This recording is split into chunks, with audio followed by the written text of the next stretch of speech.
Flashback sur Séance Radio. Le cinématographe permet de projeter des images sur un écran. Toute l'actu des grands classiques du cinéma. Bientôt, les films vont être sonorisés. Flashback avec Antoine Cyr et Antoine Julien. Je ne sais pas si vous vous rendez compte de l'aspect grandiose du mélange.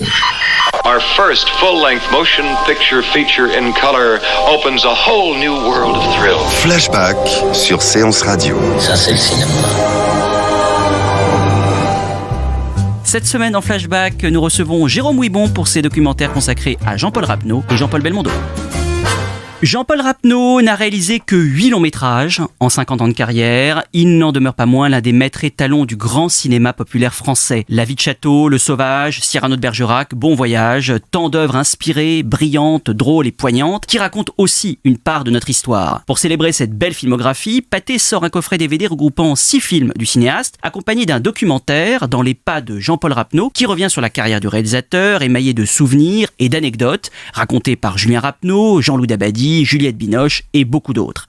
À cette occasion, nous recevons Jérôme Ouibon, le réalisateur de ce documentaire, qui a également consacré un portrait au Jean-Paul Belmondo cascadeur dans Belmondo ou le goût du risque, édité en DVD chez l'Atelier d'Images. Jérôme Ouibon, bonjour.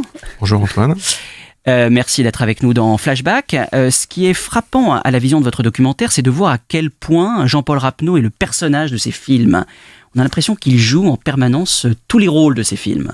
Oui, c'est vraiment c'est quelque chose qui est beaucoup revenu dans les interviews que j'ai faites d'acteurs évidemment, mais aussi de collaborateurs, d'assistants.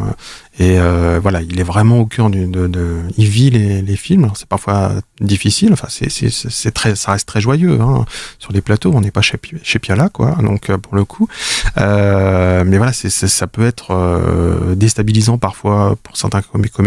Mais en même temps, voilà, il vit tout ça, et puis c'est comme c'est un cinéaste qui tourne assez peu. Quand il arrive au tournage, voilà, il y a quelques années de travail derrière, tout est calé, tout ça, donc il a vraiment envie d'entendre la musique qu'il a imaginée dans les dialogues et tout ça. Donc voilà, ça vit vraiment. En plus, avant, il n'y avait pas les combos, tout ça, donc il était vraiment à côté de la caméra. Maintenant, il a un combo portable. C'est ça que j'aime bien chez Jean-Paul Rapneau, c'est que il a plus de 80 ans, mais il prend toutes les technologies modernes. Enfin, c'est pas un vieux cinéaste, c'est un jeune homme, c'est un vrai jeune homme. Donc, je sais pas si vous voyez les images du tournage de Belle Famille. Oui, c'est très frappant. Oui. Il a un combo portatif. Voilà, je trouve et c'est très très vivant. Enfin, on a l'impression que il vit les scènes. Enfin, il est. Voilà, c'est un jeune homme, quoi. Donc, je pense qu'il tourne comme il tournait 20 ans avant, quoi. Donc, il a cette énergie assez incroyable et que je voulais à tout prix retranscrire dans le documentaire. Ça aurait été une catastrophe si le documentaire avait été mou. Non, mais c'est en effet, c'est pas du tout le cas, et il est rythmé à l'image de l'obsession de Jean-Paul Rapneau, qui est obsédé par le rythme dans tous ses films, qu'ils soient plus légers ou plus graves. C'est vraiment quelque chose de primordial pour lui. Et comment, selon vous, parvient-il à trouver ce tempo qui est propre à tous ses films ? Alors, le rythme, c'est pas la précipitation. C'est-à-dire qu'il y a vraiment une grosse différence. Ça passe par le dialogue, évidemment. Il faut pouvoir le dire assez vite. Hein. Catherine Deneuve est assez douée pour ça, pour le coup. Mais aussi le mouvement des corps. C'est vraiment quelque chose qui va avec en fait le dialogue. L'un va pas sans l'autre, quoi. Donc tout ça est dosé au millimètre près. Ce qui n'empêche pas quand même une part de jeu de l'acteur, hein, clairement. Hein. Juliette Binoche le dit, vraiment, elle peut proposer des choses, la manière de toucher ses cheveux, tout ça se fait en harmonie, quoi. Mais voilà, je pense qu'il a passé tellement de temps à écrire le scénario que tout est prévu et tout est pas répété, mais avec sa script, voilà, ils font ce genre de choses. Sur Cyrano, qui est un film en alexandrin, donc là, il y a une musique dans l'alexandrin, même s'ils ont coupé énormément de choses avec Carrière dans la pièce. Voilà, donc tout ça nourrit un rythme, même avant le premier jour de tournage, quoi. Donc, et au montage, ça sera encore différent, quoi. Et le rythme, il se traduit aussi, il l'explique par l'importance du mouvement. Le mouvement dans une scène, le mouvement d'un acteur, le mouvement de la caméra aussi. Oui, et puis même moi j'ai vu sur la vie de château, il m'a montré, il faisait déjà du storyboard, des petits dessins, hein, évidemment, on n'est pas dans. Mais voilà, pour placer les acteurs, c'est son premier film. Il a été assistant quand même sur d'autres des films de Raymond Bernard quand même. Hein. Voilà, donc qui est pas un manchot, quoi. Donc Raymond Bernard, revoyez Les Misérables. Mais voilà, il y a tout ça est calculé, quoi. Et voilà, le mouvement des corps, si ça c'est pas en corrélation avec le dialogue, ça, et la place de la caméra et le mouvement de caméra, ça va pas marcher, quoi. Donc là, il y a une maîtrise incroyable de sa part. En plus, il est soutenu par des très très bons techniciens. Les techniciens, c'est réducteur, mais Pierre Lhomme, c'est quand même chef opérateur, un artiste. Pierre Lhomme, oui. Voilà, travaillé avec Melville, enfin voilà, Chris Marker, enfin voilà, j'en oublie plein, mais voilà, il est entouré d'artistes aussi. Donc après, il a une vision très claire de ce qu'il veut, et ce qui donne des réussites assez hallucinantes comme le Sauvage ou Cyrano, hein, qui est plus on le revoit, mais c'est pas possible, quoi. Comment il est arrivé à ça, quoi. C'est dès les premières scènes, oula, mais il se passe un truc qu'on a rarement vu dans le cinéma français. Je parle à l'époque, hein, donc voilà, c'est ça la réussite du cinéma de Rapneau. Enfin, tu conviendras. Eh bien oui, c'est mon vice. Déplaire est mon plaisir. J'aime qu'on me haïsse. Si tu laissais un peu ton âme mousquetaire, la fortune et la gloire. Et que faudrait-il faire? Chercher un protecteur puissant? Prendre un patron? Et comme un lierre obscur qui circonvient un tronc et s'en fait un tuteur en lui léchant l'écorce, grimper par ruse au lieu de s'élever par force. Non, merci. Dédier, comme tous ils le font, des vers aux financiers, se changer en bouffon dans l'espoir vil de voir aux lèvres d'un ministre naître un sourire enfin qui ne soit pas sinistre. Non, merci. Déjeuner chaque jour d'un crapaud, avoir un ventre usé par la marche, une peau qui plus vite à l'endroit des genoux devient sale, exécuter des tours de souplesse dorsale. Non, merci. De trouver du talent comme Mazette, être terrorisé par de vagues casettes et se dire sans cesse « Oh, pourvu que je sois dans les petits papiers du Mercure, François !» Non, merci. Calculer, avoir peur, être blême, aimer mieux faire une visite qu'un poème, rédiger des placés, se faire présenter. Non, merci. Non, merci. Non, merci. Il raconte le choc qu'a représenté pour lui Citizen Kane et qu'il a manifestement décidé à devenir metteur en scène. Est-ce que Jean-Paul Rapneau est un réalisateur cinéphile ? Oui, il est cinéphile dès ses 15-16 ans, même s'il va assez peu au cinéma au départ, il va plutôt au théâtre, mais après il va devenir très très cinéphile. Et ce qui est amusant, c'est qu'il l'est resté, en fait. Et ses fils m'ont raconté, c'est pas dans le documentaire, mais quand ils avaient 14-15 ans, il l'emmenait voir Terminator de James Cameron et tout ça, et lui sortait assez surpris et agréablement surpris, mais ouais, c'est vachement bien. Et donc il y a une curiosité. Je sais qu'il va voir beaucoup de films, il tourne très peu, mais il va quand même voir les films pour voir les nouveaux talents, les nouveaux comédiens. Donc tout ça l'intéresse beaucoup, quoi. C'est un jeune homme, hein. Il y a pas photo, hein. Donc il y a une curiosité pour tout ce qui se tourne, pour les films de ses contemporains, évidemment, mais aussi pour les nouveaux cinéastes, hein. Mais alors, en effet, il a voulu devenir cinéaste, mais il a mis beaucoup de temps quand même à le devenir vraiment. Il a été scénariste durant de nombreuses années pour Louis Malle, pour Alain Cavalier, pour Philippe de Broca, avant de passer à la mise en scène. Pourquoi il a attendu 66 pour réaliser La vie de château ? Déjà, il prend son temps, ce qui sera le cas évidemment par la suite, sa marque de fabrique, mais il n'est pas le seul, hein. Jacques Tati est comme ça, hein. C'est pas un cinéaste dont on a vu beaucoup de films, il y a beaucoup de préparation. Pour moi, c'est vraiment deux cinéastes qui se rejoignent, en plus dans la comédie, dans un genre très différent, mais voilà, il y a ce souci-là. Et je pense que voilà, il y a une espèce de chemin de traverse. À un moment, il est parti vers le scénario parce que certains avaient besoin d'un coup de main.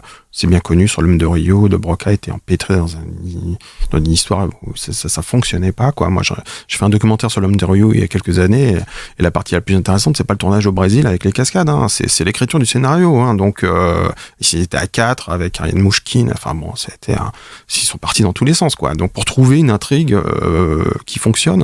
Donc voilà, je pense qu'il est parti là-dedans, et puis à un moment, il a dit, mais non, j'ai vraiment envie, moi, je fais ça pour devenir réalisateur, quoi. Donc en plus il est pas de la nouvelle vague, il est un autre groupe qui a pas de nom, qui est le groupe de Cavalier, Louis Malle, Carrière. C'est vraiment une autre partie. Mais en même temps, c'est des gens qui sont nés en même temps que la Nouvelle Vague, mais c'est complètement différent. Donc, même si De Broca, lui, est de la Nouvelle Vague, faut pas l'oublier, comme assistant sur les 400 coups. Lui, Rapneau, il est sur un autre groupe qui est pas défini vraiment, mais qui est une autre tendance, quoi, clairement, quoi. Alors, en effet, c'est un réalisateur qui a toujours mis beaucoup de temps à réaliser ses films, passant parfois près de 10 ans entre 2 longs métrages. C'est vrai que c'est quand même assez fort. Comment il parvient à tenir aussi longtemps ? Il dit, je crois, quelque chose comme l'histoire de se forger une conviction. Oui.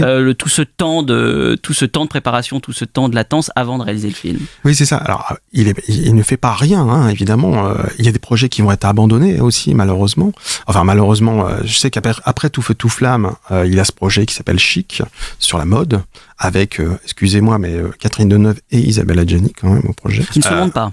Qui n'arrive pas à se monter. Non, c'est-à-dire que ça bloque un peu visiblement sur le scénario. Et à ce moment-là, la Gaumont le contacte, on est en 84-85, non, plutôt en 85, pour faire Cyrano de Bergerac. Et la Gaumont lui dit, voilà, on pourrait peut-être faire le avec Belmondo, comme Les Mariés de l'an 2, tout ça.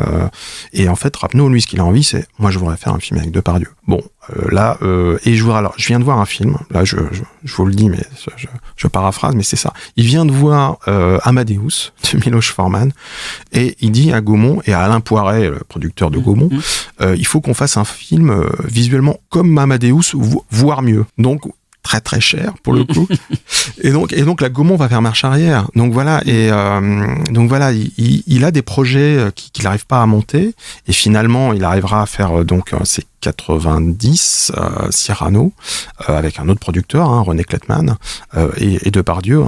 Donc moi j'ai aussi fait un nouveau documentaire sur Cyrano là qu'on peut voir dans le coffret, où il raconte avec Jean-Claude Carrière vraiment davantage la production en tant que telle de Cyrano. En plus, j'ai retrouvé des images assez incroyables de l'enregistrement de la musique, des choses qu'on n'a jamais vues sur le tournage. Voilà, c'est un cinéaste qui travaille. Et c'est vrai qu'entre Bon Voyage et Belle Famille, il va se passer un certain nombre d'années, mais il y a aussi des projets qu'il arrive pas c'est pas qu'il n'arrive pas à monter financièrement, c'est un cinéaste, mais il n'est pas satisfait ou il abandonne un projet, clairement. Oui, il y avait, je crois, dans cette période-là, un film qui s'appelait Affaires étrangères qui s'est pas fait. Tout à fait. Pourtant, c'est un réalisateur qui, jusqu'à presque ces 10 dernières années, était quand même abonné au succès. Enfin, c'est des films en effet chers, lourds, difficiles à monter, mais qui avaient un succès public. Qu'est-ce qui caractérise le plus, selon vous, ces films ? C'est quoi la patte Rapneau ? C'est ce qu'on a dit, il y a un rythme qu'on voit pas... Sans parler plus du style, peut-être du fond. Qu'est-ce qu'il raconte dans ces films ? Qu'est-ce qui finalement, qu'on peut percevoir en filigrane ? D'abord, il y a un hommage à la screwball comédie américaine. C'est quand même un cinéaste très, très inspiré de la comédie américaine, ce qui est pas très commun en France, pour le coup. C'est pas un style... donc, avec beaucoup de dialogues qui se chevauchent, des personnages de femmes assez importants.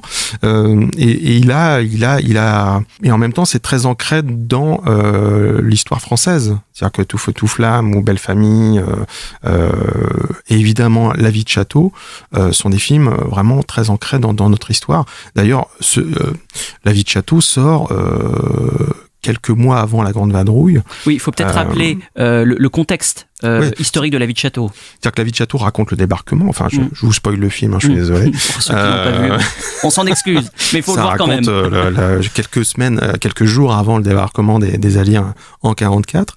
À l'époque, faire une comédie sur la Seconde Guerre mondiale, on est à fond dans le tabou là quand même. Se moquer de ça, c'est compliqué. On est moins de 20 ans après les événements. Alors évidemment, quand la Grande Vadrouille sort 6 mois plus tard ou je sais plus 2 ans après, là il y a plus de problème. Mais La vie de château qui va être un gros succès. Puis en plus il y aura le prix de Luc et ils vont faire 2 millions d'entrées. Ça change un peu la donne, quoi. Monsieur, j'ai ordre de m'installer avec mes hommes dans votre propriété. Non, c'est pas possible, je ne vais pas. Vous ne comprenez pas le français. Le parachutiste, le pauvre garçon.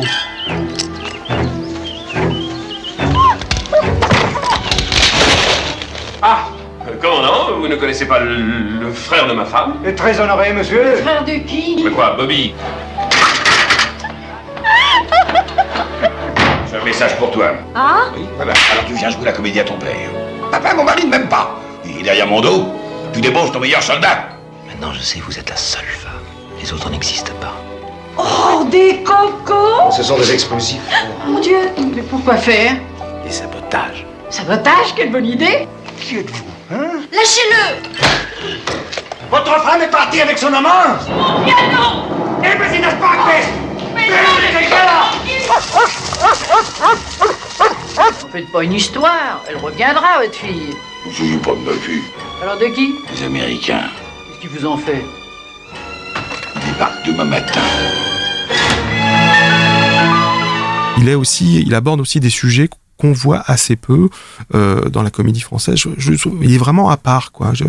C'est très difficile, mais voilà, il fait des films qu'on voit pas chez d'autres cinéastes. Alors aujourd'hui, il y a Salvadori, il y a des choses comme ça, des cinéastes qui sont dans cette veine-là, sans copier, hein, mais qui sont vraiment dans on va dire la comédie de luxe. Enfin, oui, la comédie avec du style et du fond. On n'est pas dans le gag. J'ai rien contre le gag, hein, mais c'est complètement différent. Donc voilà, et puis en plus, c'est des films qui vont s'exporter, quoi. Le Sauvage, ça va bien marcher en Europe et tout ça. Donc, oui, il y a quelque chose de très très différent. Et il y a un amour des comédiens aussi. Hein. On disait que tout est écrit, tout est placé, les mouvements, mais en même temps. C'est aussi un cinéma. Alors c'est peut-être ça veut ça, mais c'est aussi un cinéma de vedette. On a l'impression qu'il en a vraiment besoin, hein, pour raconter ces histoires. Oui, parce que je pense que c'est un cinéaste qui aime les acteurs, qui aime les actrices. Je crois qu'il m'avait dit une fois non mais ça sert à rien, on prend pas une actrice, si on tombe pas amoureux de son actrice, ça sert à rien de prendre c'était à propos d'Isabelle Adjani sur Tout feu tout flamme, alors que c'est elle qui est venue le chercher, hein. Au départ c'était un film avec Francis Huster. Donc dans le rôle d'Yves Montand. Non, c'était l'histoire d'un jeune homme qui montait en politique, et donc ça se retrouve un petit peu parce qu'elle est traductrice ou je sais plus quoi dans le film auprès d'un ministre. Oui. Mais au départ, voilà, il avait l'envie de raconter une espèce de, je crois, de jeune Jacques Chirac qui montait en politique, et Isabelle Adjani voit le Sauvage à la télé et l'appelle. Je voudrais faire un film avec vous, ça, sortez de Possession, donc rien à voir. Et surtout, elle lui interdit de voir Possession pour pas l'effrayer. Et qui m'a dit, il a jamais vu Possession. Donc voilà, il y a aussi des provocations. Enfin voilà, il y a des choses qui se transforment par les rencontres. Et Isabelle Adjani, c'est vraiment voilà, il s'est passé quelque chose sur Tout feu tout flamme. Un film qui va être tout autre au départ. Alors il y a une autre vedette avec laquelle Jean-Paul Rapneau a tourné, c'est bien sûr Jean-Paul Belmondo, qu'il dirigea en 1971 dans Les Mariés de l'an 2. Le même Belmondo à qui vous consacrez un documentaire, Belmondo ou le goût du risque, édité chez l'Atelier d'Images. Alors est-ce que, comme beaucoup de personnes de finalement plusieurs générations, le Belmondo cascadeur vous fascine? Moi j'ai grandi avec celui-là, donc moi j'ai vu que celui-là à la télé pendant très longtemps, c'est-à-dire que Bébel qui saute de sa voiture, qui saute par-dessus, voilà, et toc toc badaboum, et tout ce qu'on veut, quoi. Le commissaire Letellier dans Peur sur la ville, tout ça. C'est vraiment, moi je voulais pas faire un documentaire sur Jean-Paul Belmondo de A à Z. Je trouve ça passionnant, ses débuts et choses comme ça, mais souvent je trouvais que dans les documentaires sur Belmondo, on passait assez rapidement, de 75 à 85, il aligne les succès, la L'As des As, machin, et après enfin il retourne un film avec le louche, et donc ça part sur 50 minutes, il y avait 3 minutes, quoi. Alors que moi je trouvais qu'il y avait quand même quelque chose d'une période assez sympa, voilà, à partir de Peur sur la ville, où il est l'énorme star, il peut faire ce qu'il veut, et il décide de s'amuser, finalement. Bien sûr, il a fait des cascades sur l'Homme de Rio, des choses comme ça, mais à partir de 75 jusqu'à les Morphalous, Joyeuse Pâques, enfin bon, c'est vraiment la cata, là. Non, mais c'est pas très bon, quoi. Il y a vraiment moi, je voulais vraiment parler de ça. Donc, à la fois la prise de risque, mais pour le plaisir, hein, quand même. Et cette espèce de marque de fabrique, Belmondo sur les affiches en grand, avec des titres assez interchangeables, et de regarder comment ça avait fonctionné, quoi. Parce que c'est inédit, quoi. On n'avait jamais vu ça, ou alors on tape dans le muet avec Chaplin et les gens vont voir Chaplin et tout ça. Là, il y a vraiment, on va voir Belmondo. On se souvient jamais du nom du personnage, c'est pas grave, il est flic, il est truand, peu importe, c'est pas grave. Il y avait la cascade, il y avait la gouaille, il y avait au dialogue, une vraie jouissance, quoi. Le film du samedi soir, hein, comme on appelait ça à une époque, à la télé. Et je trouve qu'il y avait quelque chose à célébrer quand même si évidemment à un moment, il le dit lui-même, hein, dans une archive que j'ai retrouvée, à un moment ça tourne à vide, hein, il n'y a plus rien, quoi. Quand il fait Le Solitaire, Jacques Deray, mais alors qu'il triomphe au théâtre. Dans Keane, Dans Keane, c'est une catastrophe, quoi. Je crois qu'il n'y a même pas de cascade ou quasiment il saute d'un truc dans le solitaire, parce que je crois qu'il s'était blessé ou je sais pas quoi, donc il n'y a pas grand-chose. Et il reste plus rien, quoi. Donc. Alors, cette volonté d'être un acteur bondissant comme ça, il le dit lui-même dans plusieurs archives, que c'est dû aux échecs successifs. Enfin, en tout cas, c'est en réaction à certains films qui sont pourtant la plupart des très bons films, voire des grands films, qui n'ont pas forcément été très bien reçus à l'époque ou bien perçus par le public, que ce soit Le Voleur, La Sirène du Mississippi ou dans un autre registre, Stavisky. Il pensait, dit-il, oui, les gens pensent que je m'ennuie, alors que je m'ennuie pas du tout. Mais j'aimais bien ces personnages qui étaient plutôt passifs. Et donc là, il se dit, on va faire vraiment du divertissement. Et il y a une phrase comme Jean Rochefort a toujours le sens des formules, il dit de lui que c'est un Superman sans autorité. J'adore cette oui, c'est tout à fait ça. Il y a une décontraction incroyable et il y a pas de prétention en fait. Donc il y a pas d'ego. Voilà, je fais le truc, je saute de là à là. Alors, évidemment derrière ça reste une machine, la machine Belmondo. Tout est Audiard en parle. Voilà, il valide tout, les cascades, les machins, les trucs. Mais il y a quand même une joie de vivre. Il y a un goût du risque, mais il y a surtout une joie de vivre. Donc là, il profite de tout ça. Alors, il se laisse enfermer, clairement, et je le regrette. Je crois que c'est Jean-Pierre Lavoignac qui dit, mais des rencontres avec Tavernier, Corneau, ça aurait été extraordinaire. Oui, c'est vrai. Donc voilà, il se laisse enfermer. À l'opposé de Delon, va faire que des expérimentations, pour le coup. Alors, ça va se casser la gueule assez souvent, mais je trouve que même quand il fait le passage, car sur le papier, c'est vachement... Sur le papier, oui. Sur le papier, c'est couillu, quoi. Oui, après, le résultat est ce qu'on en pense. Ouais. Mais il va faire beaucoup ça. Attention, les enfants regardent, tout ça, c'est des choses. Il fait des choix intéressants Delon là-dessus. Alors, ça marche pas souvent. Mais voilà, mais j'ai vu Bertrand Blier l'autre jour pour un documentaire que je fais sur Jean-Pierre Mariel, et on parlait de Calmos. Et c'est un film qui est quand même écrit au départ pour Jean-Yann et Belmondo. Jean-Yann était partant, évidemment. Et Belmondo a finalement refusé, quoi. Donc, ils sont partis sur Mariel et Rochefort, et c'est quand même merveilleux. Mais voilà, je pense qu'il y a pas mal de films qui sont pas faits. Alors je sais pas pourquoi. Est-ce qu'il était mal conseillé voilà, donc il avait deux conseils. Il y avait Gérard Lebovici chez Ars Média et René Château qui était coproducteur, d'abord attaché de presse et coproducteur. Mais bon, je crois que c'est Lebovici qui proposait les scénarios. Pour moi, la vraie prise de risque, elle est sur Le Magnifique de Broca, quoi. Où là, il joue avec son image. L'acteur quasiment numéro 1 du cinéma français à l'époque, il y a De Funès, lui et Delon, quoi, et il prend un risque hallucinant, quoi, c'est-à-dire qu'il se moque de lui. Bien sûr, on se moque de James Bond et tout ce qu'on veut, mais il se moque quand même du côté macho, viril, voilà. Et le film est vraiment un chef-d'œuvre du genre. En tout cas, moi, c'est sans doute mon préféré. Juste pour revenir aux cascades, on voit assez bien dans votre documentaire par rapport aux archives que vous retrouvez, que vous nous montrez, c'est à quel point quand même c'était dangereux tout ça.